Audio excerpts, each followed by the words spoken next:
किसी भी मंत्री को राजा बना दीजिए। राजा को ये सब समझ में नहीं आ रहा था। किसी ने उससे कहा कि कंपटीशन रखवा लीजिए।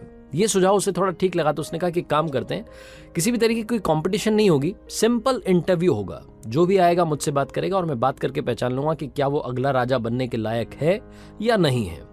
फिर किसी ने कहा कि काम करते हैं, इसमें आप क्राइटेरिया डाल दीजिए कि इस टाइप के लोग ही आ सकते हैं। तो राजा ने कहा नहीं, कोई भी आ सकता है, किसी भी उम्र का व्यक्ति आ सकता है और आकर के अगले राजा के लिए इंटरव्यू दे सकता है।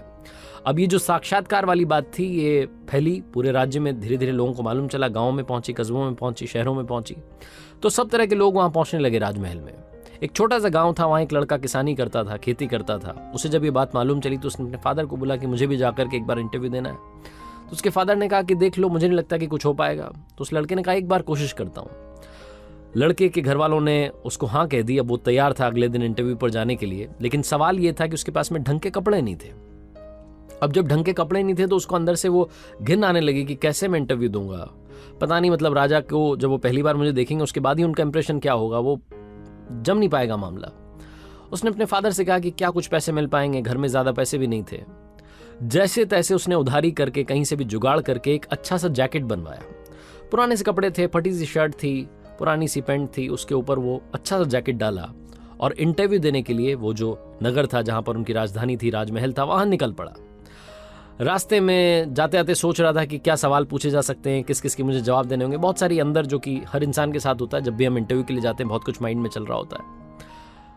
वो जो नगर था वो आ ही गया था, परकोटा दिख रहा था। तभी उसे एक भिखारी दिखाई दिया जो कि सड़क के किनारे बैठा हुआ था। सर्दी का मौसम था, ठिठुर रहा था और उसने इस लड़के से कहा कि बाबूजी क्या मेरी मदद कर दोगे, मुझे कुछ ओढ़ने के लिए दे करके चले जाओ।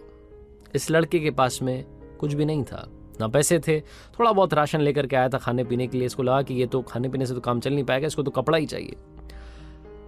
इसने अपने ऊपर देखा तो एक अच्छी सी जैकेट जो कि बड़ी मेहनत से इस तक पहुंची थी, उधारी के पैसे से पहनी हुई थी, जैसे तैसे जुगाड़ करके पहन के आया था कि चलो इससे इज्जत बच जाएगी, कुछ अच्छा लगेगा, इंप्रेशन चला जाएगा।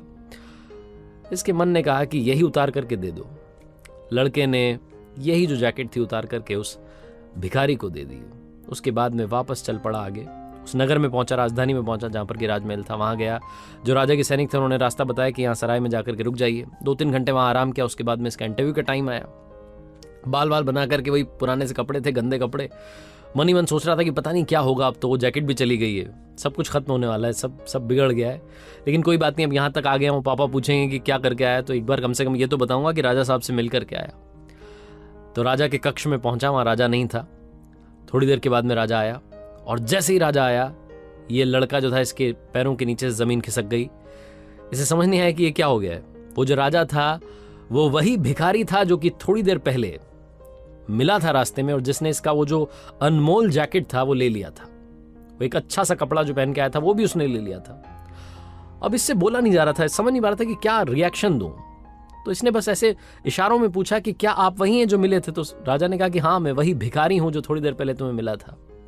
अब इसके अंदर थोड़ी हिम्मत आई। इसने पूछा कि आपने मेरे साथ क्यों किया, ये कौन सी परीक्षा आप ले रहे थे, ये क्या तरीका है, मेरे पास में एक ही जैकेट थी वो भी आपने ले ली और अब आप ही यहाँ पर राजा बनकर बैठे, आप ही राजा हैं। मुझे तो समझ ही नहीं आ रहा कि मैं क्या बोलूं। राजा ने बोला कि परेशान मत रहो, अगर मैं राजा बन के सबसे पहले तुम्हारे सामने आता तो मैं जो बोलता वो तुम कर देते, तुम दुनिया का हर काम कर देते मुझे इंप्रेस करने के लिए और अगला राजा बनने के लिए।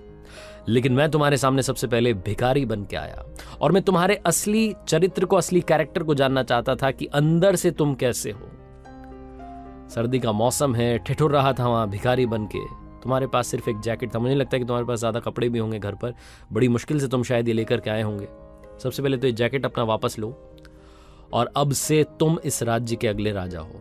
तो उस लड़के ने बोला कि आपने तो मुझसे कुछ पूछा भी नहीं, ये कौन सा तरीका हो अगला राजा अनाउंस करने का। तो राजा ने कहा कि मुझे सब समझ आ गया है। जो इंसान दिल से अच्छा होता है, जो बिना किसी स्वार्थ के दूसरे की मदद कर देता है, रिटर्न में जिसको कुछ नहीं चाहिए, और जो अपने पास नहीं है उसके बाद में भी सामने वाले की मदद करने के लिए तैयार हो जाता है, वही इंसान सबसे अच्छा इंसान होता है। इसीलिए मुझे राज्य के लिए ऐसे राजा की तलाश थी जो सबसे पहले अच्छा इंसान हो। इसीलिए मैंने कोई एज, कोई ग्रुप, कोई भी क्राइटेरिया नहीं लगाया था।